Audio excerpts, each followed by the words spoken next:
राज्य खबरका साथमा Atal power, OPC अनि बीपीसी सिमेन्ट, जसको विश्वसनीयता छ अमूल्य। अटल पावर, भरोसा प्रबल, निर्माण अटल।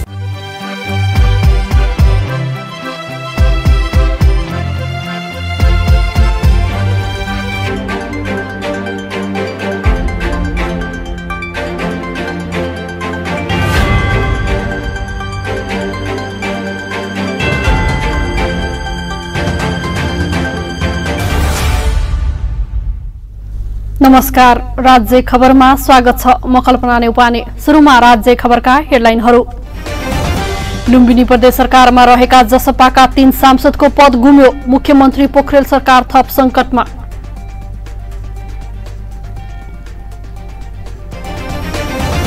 लुम्बिनी प्रदेश प्रमुख अमिक शेरचनद्वारा पदभार ग्रहण। मुख्यमन्त्री पोखरेल सरकारले गर्यो बहिष्कार। संविधानको अक्षरश पालना गर्नुपर्ने भनाई। 34 बुँदे माग राखेर नेपाल शिक्षक महासंघ चरणबद्ध आन्दोलनमा। सरकारले व्यवस्था गरेको भन्दै देशभर रिले अनसन। अस्ट्रेलियाको सिडनीमा डेल्टा भेरिएन्ट सहितको संक्रमण बढ्दो। 1 महिना लकडाउन थपिएसँगै लकडाउन पालना गराउन सेना परिचालन। र पदाधिकारीको जम्बो टोलीको ओलम्पिक यात्राले सुरुमै आलोचना। सहभागितामै सीमित भयो नेपालको यात्रा।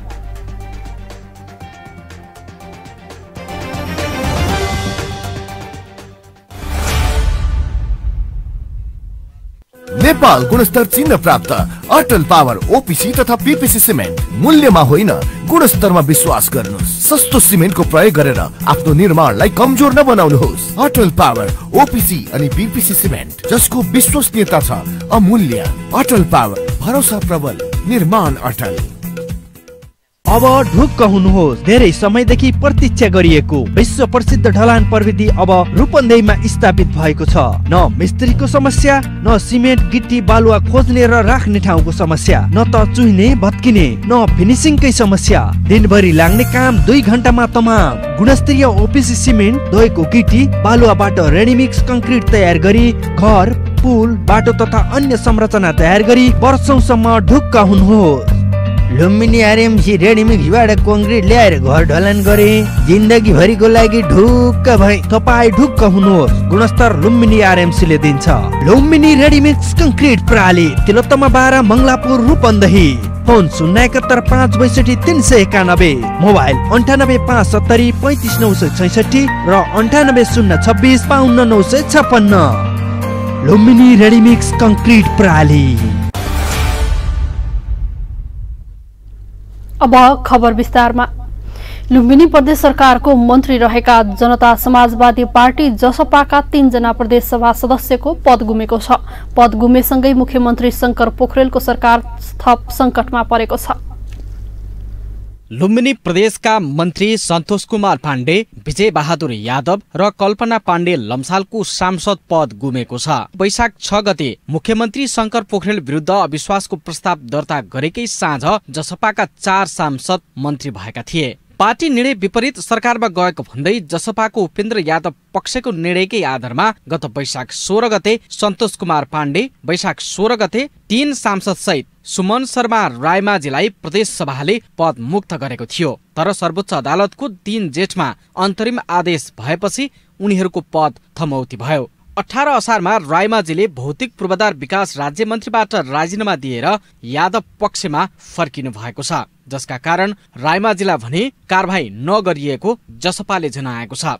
अदालतमा मुद्दाको छिनोफानो नहुँदै जसपाको यादव पक्षले 3 जना मन्त्रीको सांसद पद फेरि निलम्बन गरेको हो। जसपा संसदीय दलको पत्र अनुसार प्रदेश सभाका सचिव दुर्लभ कुमार पुन मगरले पद रिक्त गरेको सूचना जारी गर्नु भएको छ। 3 जना प्रदेश सभा सदस्यहरूलाई राजनीतिक दल सम्बन्धी ऐन 2073 को दफा 28(1) ख को निर्देशन हुइप उल्लङ्घन गरेको र जसपा नेपालको अन्तरिम विधान 2077 को धारा 49(1), 2, 3 र 7 को विरुद्ध कार्य गरेको ठहर गर्दै राजनीतिक दल सम्बन्धी ऐन 2073 को दफा 35 को उप अथवा 2 र प्रदेश सभा नियमावली 2074 को नियम 191 बमोजिम प्रदेश सभाको बैठक चालू नभएको अवस्थामा 192 अनुसार रिक्त भएको मान्ने व्यवस्था छ। जनता समाजवादी पार्टीको उपेन्द्र यादव पक्षले निर्वाचन आयोगबाट आधिकारिकता पाए लगतै पार्टीको कार्यकारिणी समितिको बैठकबाट लुम्बिनीका 3 सांसदलाई कारबाही गर्ने निर्णय भएको थियो। पार्टीको निर्णय विपरीत सरकारमा सामेल भएको दलको व्हिप उल्लङ्घन गरेको भन्दै जसपा लुम्बिनी प्रदेश सभा संसदीय दलले पद मुक्त गर्न बिहिबार प्रदेश सभामा निवेदन दर्ता गरेको थियो।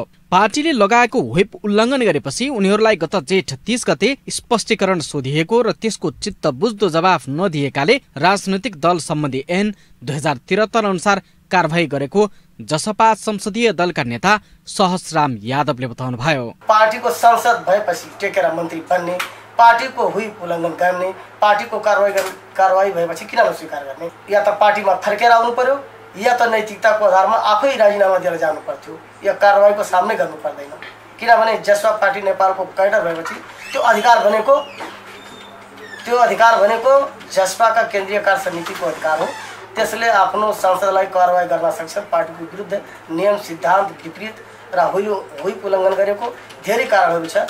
पार्टी भन्दै पनि अनैतिक ढङ्गले जुन सरकारमा सामेल भयो त्यसमा सबै पार्टीको सुरुदेखि नै विरोध रहेको छ र हामी भन्दै आएका छौँ अझै पनि सचिनुस्, पार्टीको मूलधारमा आउनुस्, अहिलेसम्म आएका छैन। सरकारलाई अल्पमतबाट जोगाएको जसपाका 3 सांसदको पद मुक्त भएपछि मुख्यमन्त्री शंकर पोखरेललाई नैतिक संकट खडा भएको छ। 3 सांसद पद मुक्त भएपछि 83 सदस्यीय प्रदेश सभा 80 जना सांसदमा सीमित भएको छ। मुख्यमन्त्री शंकर पोखरेलको पक्षमा अब एमालेका 38 सांसद मात्र छन्। नेपाली कांग्रेस, माओवादी केन्द्र, जनता समाजवादी पार्टी र राष्ट्रिय जनमोर्चा सहितको विपक्षी गठबन्धनमा सभामुख सहित 42 जना छन्। सरकारलाई बहुमतका लागि 41 सांसदको आवश्यकता पर्छ। तर मुख्यमन्त्री पोखरेलसँग भने अहिले संसदको अङ्क गणितले अल्पमत देखाउँछ। विपक्षी गठबन्धनले मुख्यमन्त्री पोखरेलले बहुमत गुमाइसकेको भन्दै पटक पटक राजीनामाको माग गरिरहेका छन्। राज्य खबरका लागि खबर ब्युरोको रिपोर्ट। लुम्बिनी प्रदेशका नवनियुक्त प्रदेश प्रमुख अमिक शेरचनले संविधान भन्दा माथि कोही नभएकाले संविधानको अक्षरश पालना गर्नुपर्ने बताउनुभयो। आज पदभार ग्रहण गर्दै शेरचनले विवाद सुल्झाएर कालीगण्डकी तिनाउ डाइभर्सन अघि बढाउनु पर्ने बताउनु भएको हो। सर्वोच्च अदालतले डाइभर्सनको काम अघि नबढाउन अन्तरिम आदेश दिएको अवस्थामा लुम्बिनी प्रदेशका नवनियुक्त प्रदेश प्रमुख अमिक शेरचनले विवादित अभिव्यक्ति दिनुभएको छ। उत्तर गंगा नदीको पानी डाइभर्सन गरेर कालीगण्डकीमा पानीको बहाव कम हुन नदिने उपाय अवलम्बन गर्न सकिने शेरचनले सुझाउनुभयो। उत्तर गंगाको नदीलाई यतातिर डाइभर्सन गरेर कतिपय तल्लो तटीय ठाउँहरूमा त्यो नदीको बहावलाई धेरै कम हुन नदिएर यतातिर डाइभर्सन गर्न सक्ने सम्भावनाहरू मैले प्रचुर प्रकारले लेखेका छु। मैले त्यो कुराहरू मैले सुझाव राखेँ। हामीले यसलाई यो राष्ट्र हो, पहिला कुरा हामी यो नेपाल हो, नेपाल भएको हुनाले हामी नेपाली छौँ।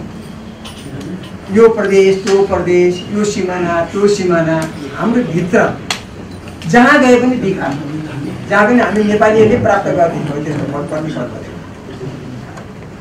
यिनी कुराहरू मैले राखेँ। शेरचन संविधान भन्दा माथि कोही नभएकोमा जोड दिँदै आफूले संविधानले निर्दिष्ट गरे अनुसार निर्णय गर्ने बताउनुभयो। आफ्नो कार्यकालमा कुनै अप्रिय विवाद देख्न नपर्ने अवस्था सिर्जना गर्ने उहाँको भनाइ छ। नेपालमा प्राकृतिक स्रोत साधन खनिज पदार्थ प्राप्त भएको उल्लेख गर्दै तिनको सदुपयोग गरी प्रदेशको विकास गर्नुपर्नेमा उहाँको जोड छ। शेरचनले प्रदेशका विकास निर्माण र गौरवका आयोजना बारे अध्ययन गरेर अघि बढ्ने बताउनुभयो। प्रदेश सरकार, राजनीतिक दल, संघ संस्था र नागरिक समाजसँग छलफल गरेर उनीहरूले दिएका सुझावका आधारमा आफू अघि बढ्ने शेरचनले बताउनुभयो।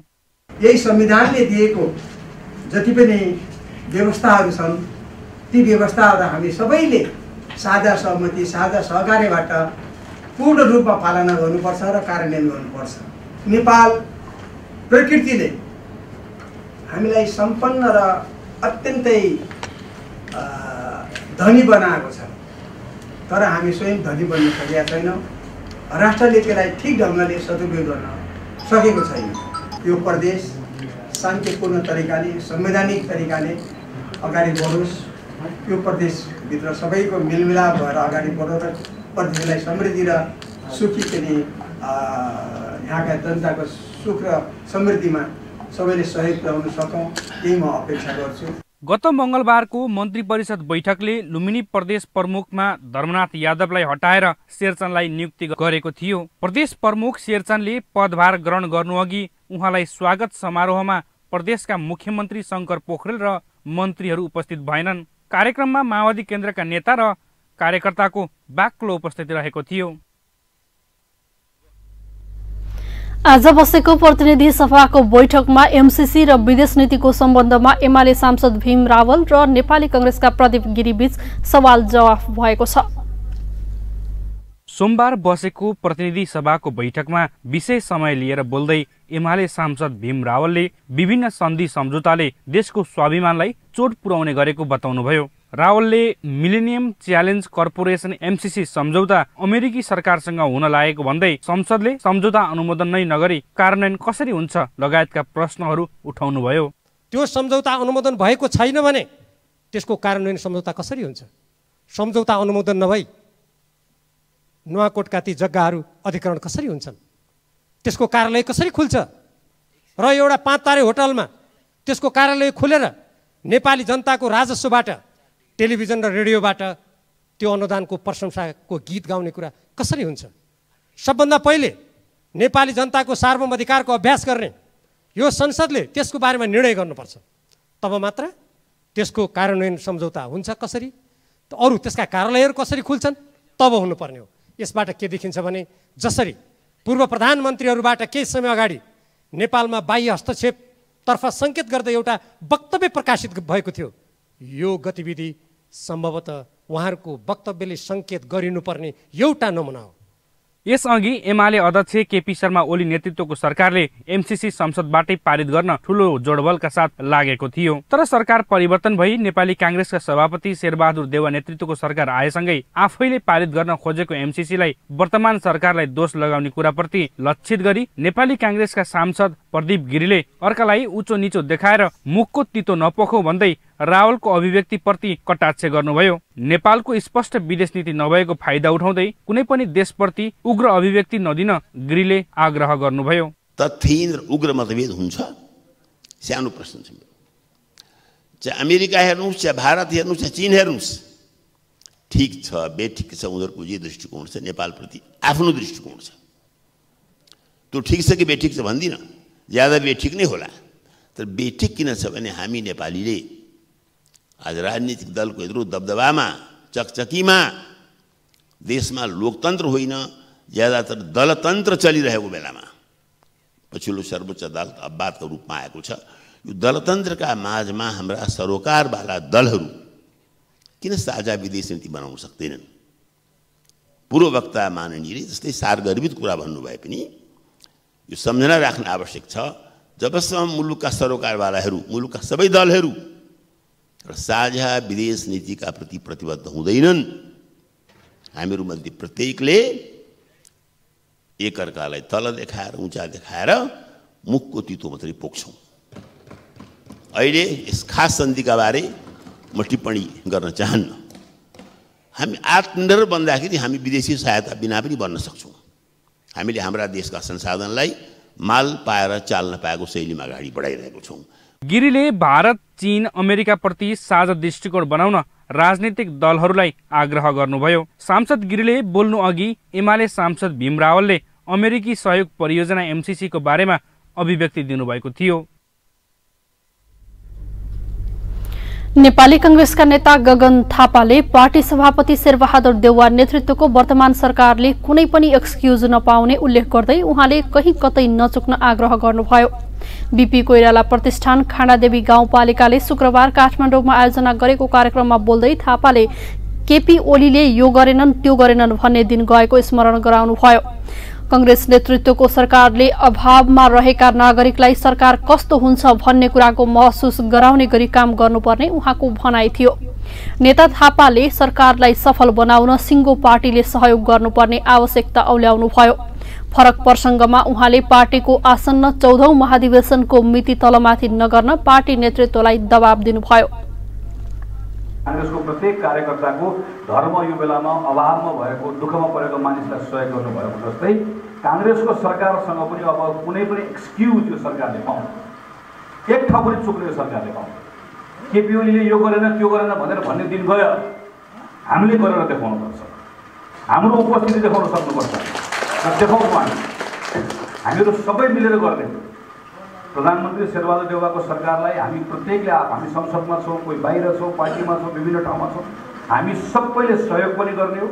त्यो सहयोगबाट प्राप्त भएको ताकतलाई प्रयोग गरेर यो सरकारलाई सफल पनि बनाउने हो र यो 17-18 महिना अभावमा रहेका नागरिकलाई सरकार भनेको कस्तो हुन्छ भन्ने कुराको महसुस पनि गराउने। पार्टीको क्रियाशील सदस्यता सम्बन्धी विवाद समाधान गर्ने थलो पार्टीको पदाधिकारी र पूर्व पदाधिकारी बैठक नभएको उहाँले स्पष्ट पार्नुभयो। पार्टीको विधानले केन्द्रीय कार्य समितिबाट सो विवाद समाधान गर्नुपर्ने व्यवस्था भए पनि पार्टी नेतृत्व विधान अनुसार चल्न नसकेको उहाँको आरोप छ। तपाई अहिले राज्य खबर हेर्दै हुनुहुन्छ। पालो भएको छ विश्रामको। विश्रामपछि हामीसँगै रहनेछन्।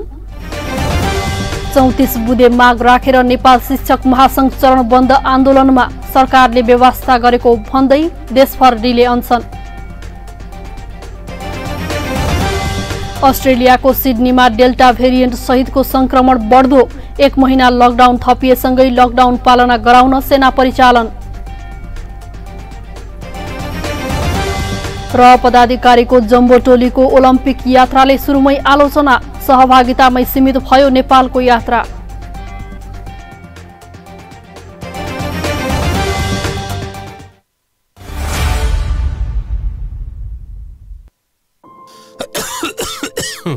खोक्न फेरि सुरु भयो है।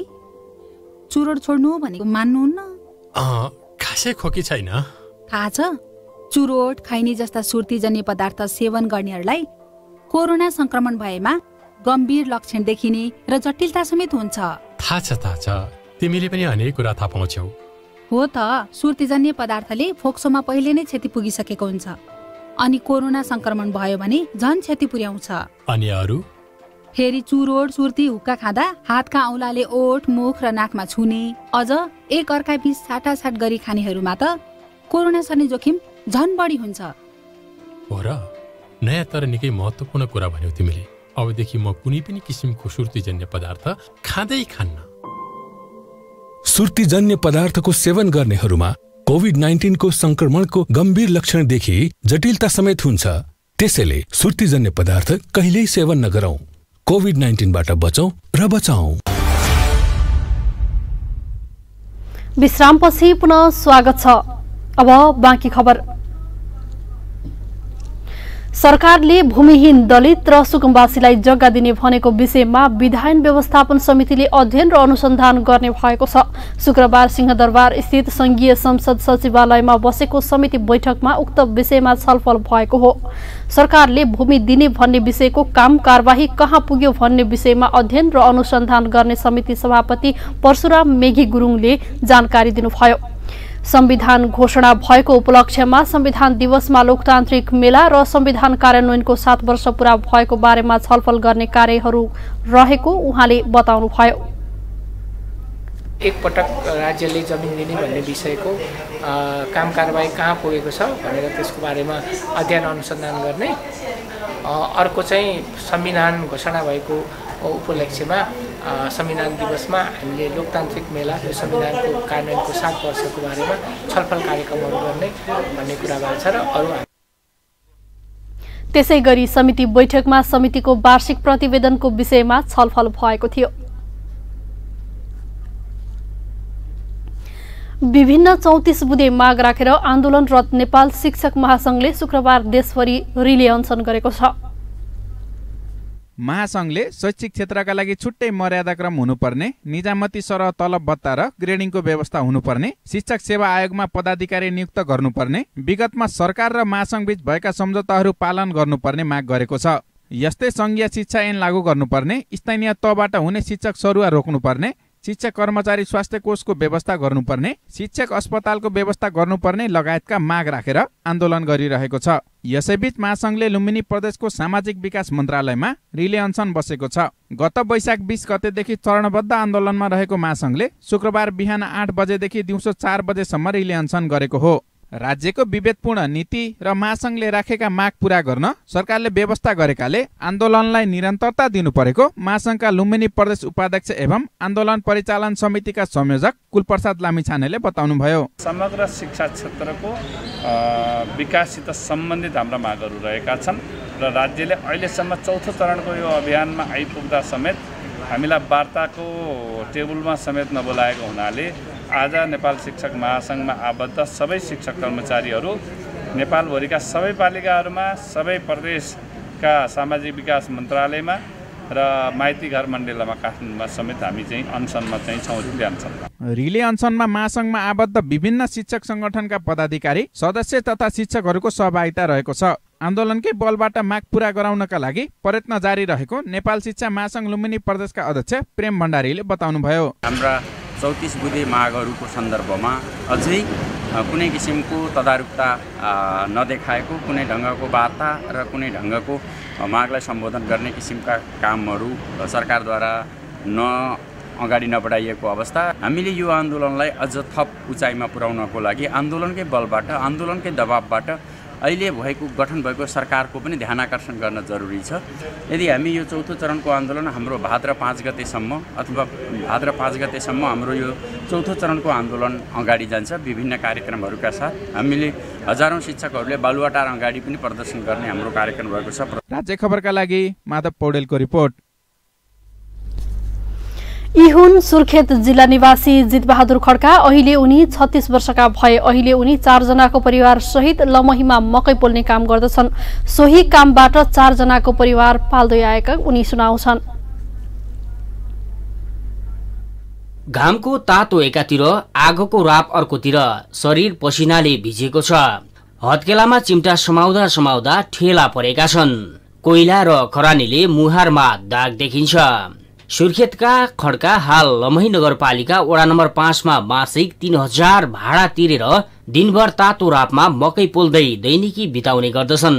उनीहरूको परिवारले मकै पोलेरै दैनिक 800 कमाउने गरेको उनकी श्रीमती ममता खड्का बताउँछिन्। अहिले हामी लमहीमा बस्छौं अनि 3000 भाडा तिर्छौं अनि मकै पोलेर 700-800 रुपियाँ हुन्छ मकै पोलिकन। अनि के गर्ने हो र त्यहीमा अब सन्तोक हुने भयो।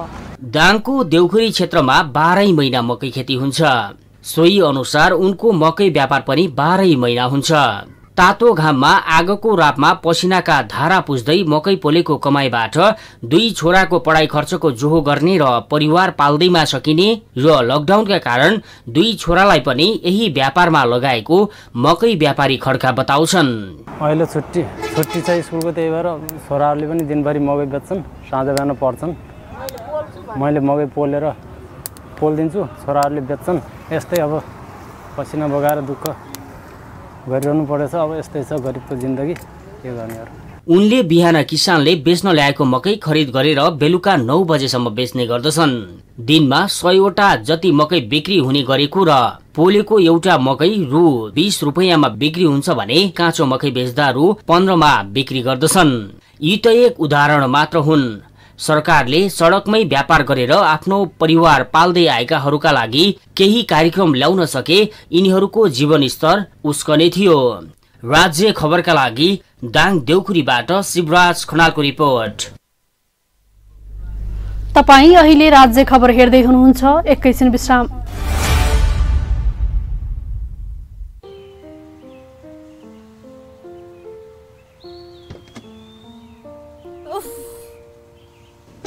तिमीले फेरि चुरोट खान थालेको? कुर्दै एउटा मात्रै। जति भने नि मान्दैनौ, जान्न म कतै नि। एकछिन कुर्दा पनि। सरी बाबा, सरी, गल्ती भयो।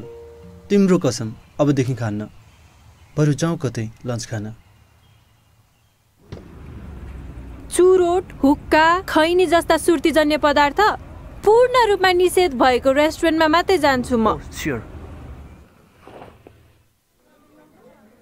मलाई पनि थाहा छ, चुरोट, खैनी जस्तो सुर्तीजन्य पदार्थले मलाई, तिमीलाई र भविष्यमा हामीबाट जन्मने बच्चालाई समेत असर गर्न सक्छ। धूम्रपान तथा सुर्तीजन्य पदार्थको सेवन कहिल्यै नगरौं। आफ्नो स्वास्थ्यप्रति आफै सजग र जिम्मेवार बनौं। राज्य खबरमा विश्रामपछि पुनः स्वागत छ। बाँकी खबर कि हेडलाइन पुनः एकपटक। लुम्बिनी प्रदेश सरकारमा रहेका जसपाका 3 सांसदको पद गुम्यो। मुख्यमन्त्री पोखरेल सरकार थप संकटमा।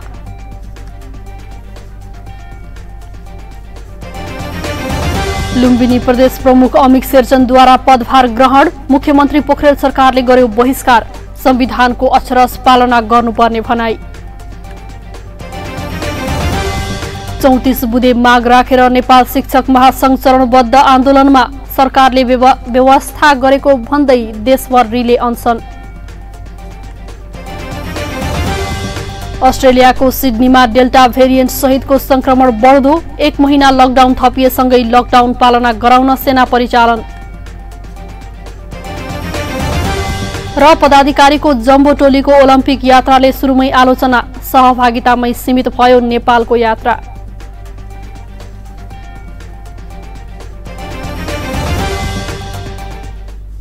अब बाँकी खबर। क्रियाशील सदस्यताका सन्दर्भमा केही जिल्लाको विवाद मिलाउन भन्दै बैठक बसेका कांग्रेस सभापति शेरबहादुर देउवा, वरिष्ठ नेता रामचन्द्र पौडेल र नेता कृष्णप्रसाद सिटौला बीच नयाँ सहमति बनेको छ। शुक्रबार 3 नेता बीच बारा, सप्तरी, सिन्धुपाल्चोक, सर्लाही, धनुषा र रसुवा जिल्लाको क्रियाशील सदस्यता विवादमा नयाँ मापदण्ड बनाएर विवाद टुङ्गो लगाउने सहमति बनेको हो। ती जिल्लाको विवाद 5 दिनभित्र टुङ्ग्याउने नेताद्वयबीच सहमति भएको छ। कांग्रेसमा सहमहामन्त्री डाक्टर प्रकाश शरण महतका अनुसार विवाद समाधानमा केही समस्या भए नयाँ मापदण्ड बनाइने सहमति बनेको हो। केही क्राइटेरिया बनाउने भन्ने विषयमा सहमति छ। छलफल सकारात्मक छ। अब विवाद रहँदैन, सहमहामन्त्री महतले हाम्रा कुरासँग भने। त्यसका लागि पहिले अन्य पार्टीबाट समायोजन भएकाहरूबाट आएका सदस्यतालाई हेरिनेछ। कांग्रेस क्रियाशील सदस्यताको विषयमा बारा र सप्तरीमा जिल्लाभर विवाद छ। यस्तै धनुषा क्षेत्र नम्बर 4, सर्लाही क्षेत्र नम्बर 2, रसुवा र सिन्धुपाल्चोकका केही स्थानमा समेत विवाद छ। कांग्रेसले बनाएको क्रियाशील सदस्यता छानबिन समितिले विवादको विषय समाधान हुन नसकेका जिल्लाको विवादमा सहमति गर्न शीर्ष नेतृत्वलाई सुम्पेको थियो। खबरको सिलसिलामा अब विदेशको खबर। अस्ट्रेलियाको सिडनीमा लकडाउन पालना गराउन सेना परिचालन गरिएको छ। सिडनीमा गत महिनादेखि जारी रहेको लकडाउन थप 1 महिनाका लागि थप गरिएसँगै लकडाउन पालना गराउन सयौंको संख्यामा सेना परिचालन गरिएको हो। गत जुन महिनामा डेल्टा भेरिएन्ट सहितको संक्रमण बढ्न थालेको थियो। त्यस यता अहिलेसम्म 3000 संक्रमित फेला परिसकेका छन् भने 9 जनाको मृत्यु भइसकेको छ। 5 सातासम्म संक्रमण नियन्त्रणको लागि भन्दै लकडाउन गरिए पनि संक्रमण निरन्तर बढिरहेको छ। अधिकारीहरूका अनुसार शुक्रबार सिडनीमा 170 जना संक्रमित फेला परेका छन्। यद्यपि अहिले धेरैले सेना परिचालन गर्नु आवश्यक नरहेको बताएका छन्। अगस्त 28 सम्मका लागि गरिएको लकडाउनको क्रममा मानिसहरूलाई शारीरिक अभ्यास, शपिङ, स्वास्थ्य स्याहार तथा अन्य अत्यावश्यक काम बाहेक बाहिर जान रोक लगाइएको छ। अन्तर्राष्ट्रिय सञ्चार माध्यमहरूका अनुसार सिडनीमा कोरोना संक्रमण सबैभन्दा धेरै देखिएका स्थानमा सेनाले प्रहरीलाई लकडाउन पालना गराउन सहयोग गर्नेछन्। न्यू साउथ वेल्सका प्रहरी मन्त्री डेभिड एलिओटले सिडनीमा बस्ने सानो अल्पसंख्यक समुदायले आफूलाई नियम नै नलाग्ने जस्तो गरेकाले सेना परिचालन गरेपछि केही सहज हुने बताएका छन्। अब खेल खबर। एथलेटिक्स खेलाडी सरस्वती चौधरीको प्रतिस्पर्धा सकिएपछि जापानमा जारी टोकियो ओलम्पिक 2020 मा नेपालको यात्रा सकिएको छ। महिला 100 मिटरमा प्रतिस्पर्धा गरेकी सरस्वती प्रारम्भिक चरणबाटै बाहिरिन्। 32औं ग्रीष्मकालीन ओलम्पिकमा नेपालबाट 4 खेलका 5 खेलाडीले सहभागिता जनाएका थिए, जसमा 3 खेलाडीले राष्ट्रिय कीर्तिमान सुधार गरे। अन्य 2 खेलाडीको प्रदर्शन सामान्य रह्यो। 5 खेलाडी आफूले खेलेको पहिलो खेलबाटै आउट भए। सुटिङकी कल्पना परियार, पौडीका गौरीका सिंह र एलेक्स शाहले आफ्नै नाममा रहेको राष्ट्रिय कीर्तिमान सुधार गरे पनि फेरि एकपटक विश्व खेलकुदको कुम्भ मेलामा नेपालको यात्रा सहभागितामै सीमित बन्यो। ओलम्पिकमा पदक त टाढाको कुरा पहिलो चरण पार गर्नु नै नेपालको लागि ठूलो चुनौती बनेको छ। अझ त्योभन्दा अघि नेपाली खेलाडी छनौट भएर ओलम्पिकमा खेल्न जानु चुनौती छ। नेपालले युनिभर्सल कोटा र वाइल्ड कार्डको सहारामा ओलम्पिक खेल्दै आएको छ। दुईजनालाई छोडेर अपवादका रूपमा रहेका दुई तेक्वान्दो खेलाडीले छनौट भएर ओलम्पिकमा प्रतिस्पर्धा गरेका थिए। सन् 2004 मा सङ्गिना वैद्य र 2008 मा दीपक विष्टले छनौट भएर ओलम्पिक खेलेका थिए। अन्य देशहरू पदकका लागि प्रतिस्पर्धा गर्दा नेपाल भने अझै ओलम्पिकमा सहभागी बन्नु अनि केही व्यक्तिगत कीर्तिमान सुधारमै रमाउने चलन छ। यसअघि जस्तै यसपटक पनि नेपालबाट खेलाडी कम पदाधिकारीको जम्बो टोलीको ओलम्पिक यात्राले सुरुमै आलोचना भएको थियो। नेपाली टोलीको चीफ दि मिशन राष्ट्रिय खेलकुद परिषदका सदस्य र सचिव रमेश कुमार सिलवाल थिए। ओलम्पिकमा सहभागी 23 मध्ये नेपालबाट 4 खेलाडी, 4 प्रशिक्षक र 12 पदाधिकारी गरी 20 जना टोकियो पुगेका थिए। बाँकी 3 जना नेपाली विदेशबाटै सहभागिता रहेको थियो। राज्य खबरको अन्त्यमा आइपुग्यौं। जाँदा जाँदै हेडलाइनहरू। लुम्बिनी प्रदेश सरकारमा रहेका जसपाका 3 सांसदको पद गुम्यो। मुख्यमन्त्री पोखरेल सरकार थप संकटमा।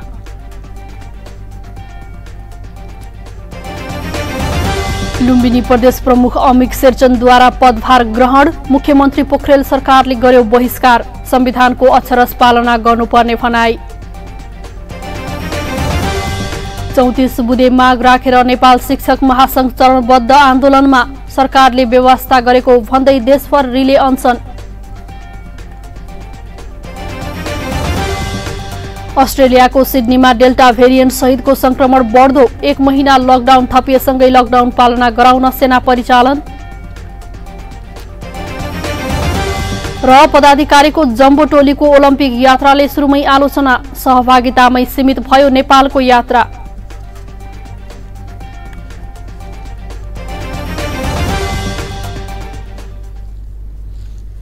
हवस् त राज्य खबर अहिलेलाई यही सकिन्छ। अर्को खबर बुलेटिनमा उपस्थित हुनेछौं। सूचना, समाचार र मनोरञ्जनका लागि हेर्दै गर्नुहोला राज्य टेलिभिजन। नमस्कार।